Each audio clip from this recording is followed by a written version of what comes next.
दूसरी बात यह है कि आज जो रिंग रोड के ऊपर जो मवेशी मंडी है, जिसको तहरीक इंसाफ मैंने देखा सब्जी मंडी कह रही थी, चले कोई बात नहीं, मंडी मंडी होती है, सब्जी मंडी हो या मवेशी मंडी हो एक ही बात है, मंडी तो है। और उस मंडी के अंदर जो है वो इनको इजाज़त मिली है जलसा जो है वो करने के लिए। अब मज़े की बात यह है कि वो जो एक मुहावरा है ना कि अकल ना होवे तो मौजा ही मौजा।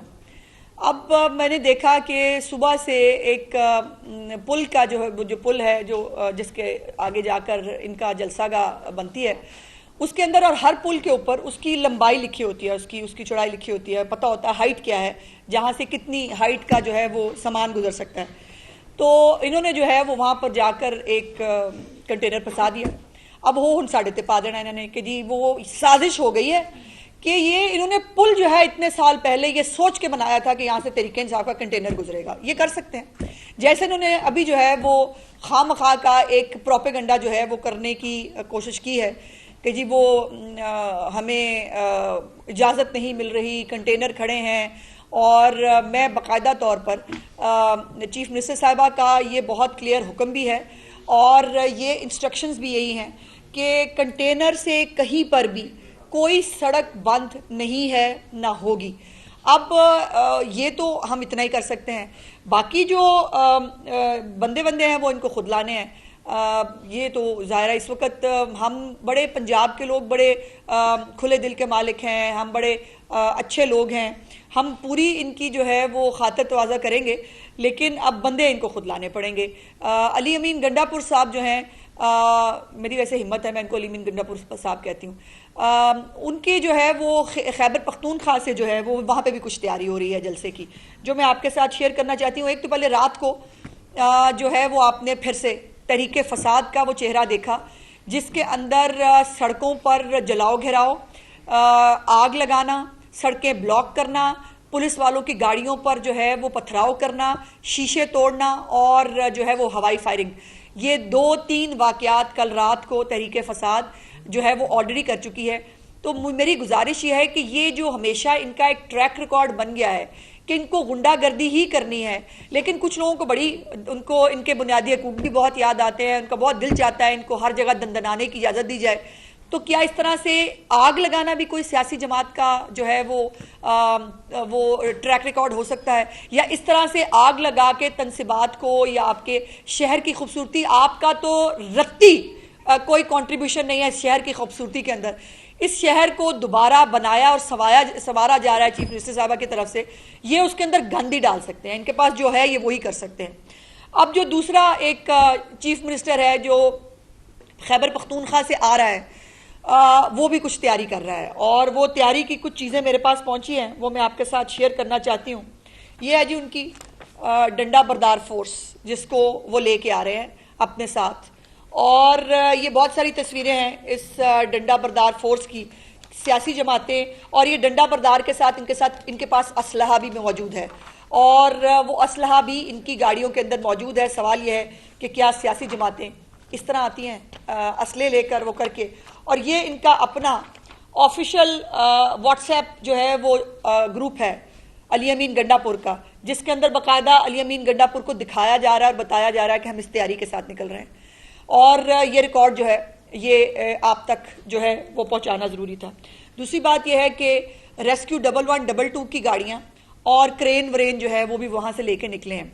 तो एक बात मैं बताना चाहती हूँ कि रेस्क्यू 1122 के लोगों को जो है वो अब सरकारी मुलाजमीन की आपने यहाँ हाजिरी लगानी है, हमारी बड़ी ख्वाहिश है कि हम आपको फैसिलिटेट करें, लेकिन हमारी अफसोस की बात यह है कि हमारे पंजाब के मुलाजमीन जो है ना, वो जो 1122 के लोग हैं वो एयर एम्बुलेंस के ज़रिए लोगों को मुंतकिल कर रहे हैं मुख्तलिफ अस्पतालों में। जो बाकी हेल्थ डिपार्टमेंट है वो कोई जो है मुलाजमीन फ्री अद्वियात देने के लिए लोगों के घरों पे जा रहा है। कुछ बहुत सारे मुलाजमीन जो है वो डेंगू की ड्यूटी पे हैं, बहुत सारे मुलाजमीन जो हैं वो जो हॉस्पिटल्स बन रहे हैं, कार्डियोलॉजी का है या कैंसर हॉस्पिटल बन रहा है या मुख्तलिफ चीज़ें हैं वो काम कर रहे हैं। जो हेल्थ हमारे एजुकेशन के लोग हैं वो लैपटॉप स्कीम जो चीफ मिनिस्टर साहबा की आ रही है वो प्लान कर रहे हैं, जो स्कॉलरशिप्स वो देने जा रही हैं वो हो रहे हैं। तो हमारे मुलाजमीन तो बेचारे मसरूफ़ हैं, वो काम कर रहे हैं। अब इनके जो मुलाजमीन को ये लेके आ रहे हैं, तो मैं इनको ये गुजारिश करना चाहती हूँ, आपको खुली छुट्टी दी गई है चीफ मिनिस्टर साहबा की तरफ से, आप खुल खुला के जो है वो अपना जलसा करें। 1122 को लाने की जरूरत नहीं है। अगर आप में से किसी का ब्लड प्रेशर ऊपर नीचे होगा, कोई किसी की तबीयत खराब हुई, तो हम आपको एयर एम्बुलेंस के जरिए लिफ्ट भी करवा देंगे और आपके लिए जो है वो आपकी सेहत की जो है वो पूरी हम आपका ख्याल भी रखेंगे। तो ये 1122 उस खैबर पख्तूनख्वा जो 1000-1500 अरब का मकरूज मुल्क शहर सूबा है ना, जहाँ यूनिवर्सिटियाँ बंद हो रही हैं, जहाँ अस्पतालों के मुलाजमीन को तनख्वाहें नहीं मिल रही हैं, वहाँ पर ये इतने करोड़ों का खर्चा करके जो है उन मुलाजमीन को यहाँ लाकर खैबर पख्तूनख्वा के लोगों के साथ ये जुल्म ना करें। दूसरे, वो क्रेनें उठा उठा के ला रहे हैं और जो इंटरचेंजेस हैं उसके ऊपर बहुत सारी मशीनरी पहुँच गई है। तो आज खैबर पख्तूनख्वा में किसी भी मरीज का बीमार होना मना है।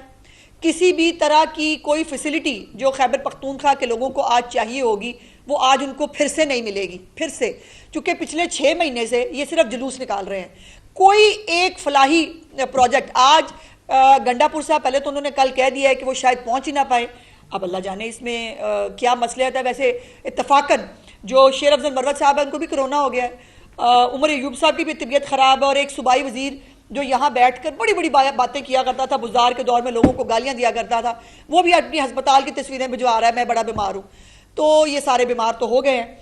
तो उन्होंने कहा कि वो नहीं आ सकते, आए, ज़रूर आए, शौक से आए और आकर आज अच्छा होगा कि पंजाब के जो थोड़े बहुत लोग होंगे, क्योंकि जो आने हैं वो खैबर पख्तूनख्वा से आने हैं, पंजाब के जो लोग वहाँ आए होंगे उनको बताएं तो सही कि खैबर पख्तूनख्वा की 11 साल की मिसाली सूबा जो आपने वहाँ बनाया है, आपने वहाँ लोगों को दिया क्या है? आपने जो है वो उनके कौन से ऐसे फलाही आपके पास प्रोजेक्ट्स हैं जिसके ऊपर आप जो है वो लोगों को वो कर सकते हैं? गाली, बदतमीजी, वो तो चले आपका है ही है हिस्सा, वो उससे किसी को फर्क नहीं पड़ता। कि कल जो इंतजामिया के साथ पीटीआई के वफद की मुलाकात हुई, उसमें उन्होंने जो है वो वादा किया था कि गंडापुर साहब जो है वो माफ़ी मांगेंगे और वो रिटर्न भी माफ़ी जो है वो लिख के देंगे और जलसे में भी माफ़ी मांगेंगे।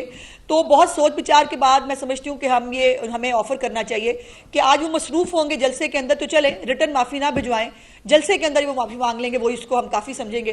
तो जो उन्होंने वादा किया है माफ़ी का गंडापुर की, वो जलसे के अंदर माफ़ी को जो है वो हम एक्सेप्ट कर लेंगे।